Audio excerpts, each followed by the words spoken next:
that will begin not next Wednesday, but a Wednesday after. And there is a Lenten, a little booklet that has Lenten meditations. We've had it several years.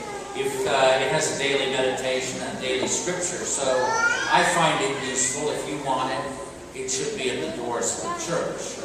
Begins on Ash Wednesday and goes through to Easter.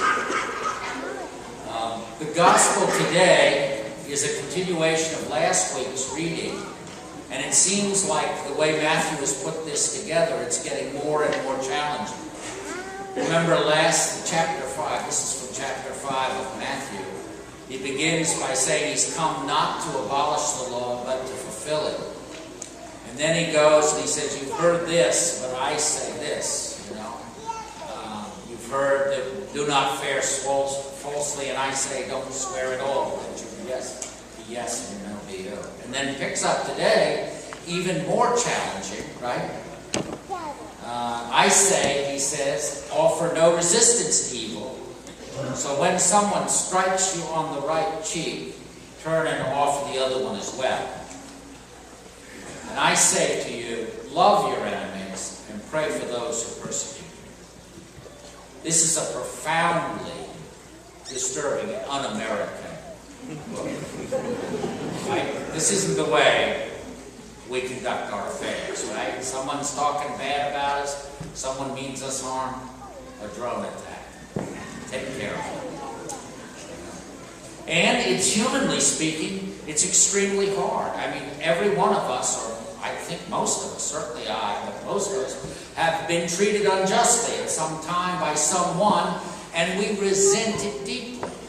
Or someone has denied us what is rightfully ours, or they've forced us to do what we do not want to do, and we're filled, or I am, let me talk personally, I'm filled with anger. So, humanly speaking, praying for loving your enemies and praying for your persecutors, or offering no resistance to the one who's evil, does not come naturally to me, and I don't think humanly speaking it comes naturally to most.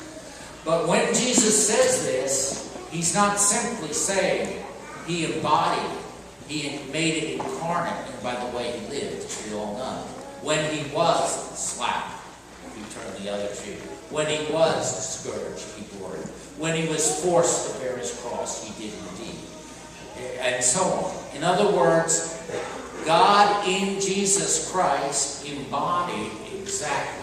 He forgave those who persecuted, and he loved those who were his enemies, and so on. So in other words, it's not simply language. It is the way God lived incarnate in Jesus Christ. Not simply by words, as we all know, but also by the way he lived his life to the end, to his death and resurrection. And he was really clear that we, his disciples, should live the same way if we're to be fully alive as a Christian. In other words, Jesus wasn't just setting a model that would be nice to do. He was clear, crystal clear in the Gospel of John. I am the way, the truth, and the life. Anything else is a lie. It leads to death. It's lifeless. So, and he was embodied. God in Jesus Christ embodied in flesh these teachings, not simply in word, but in action, in life, and in death. So he was serious about it, and it is the way. Now we know, psychologically speaking, any psychologist can tell you that being filled with rage against someone does nothing to them, but it's like drinking poison and hoping they get sick, right? It just, psychologically speaking, any psychologist, that's just the wisdom of the world. It'll just eat you from the inside out, right? Some of us have had that experience. But even deeper than that, Jesus isn't just a psychologist. He's saying the way to life, the way to true freedom is when you cannot be controlled. In other words, even physically forced to do something, even physically attacked, you are not going to be, your life is not going to be ruled like that. Just like his wasn't, in his excruciating death. And this, friends, is the lesson that we really need to learn to live a full life. Because otherwise, everything is an offense to us, right? Our supervisor, our spouse, and everything else that frustrate us. And then, ultimately, we get sick and die. And everything is an offense. Jesus is saying, there's a way of liberation where nothing, not life nor death.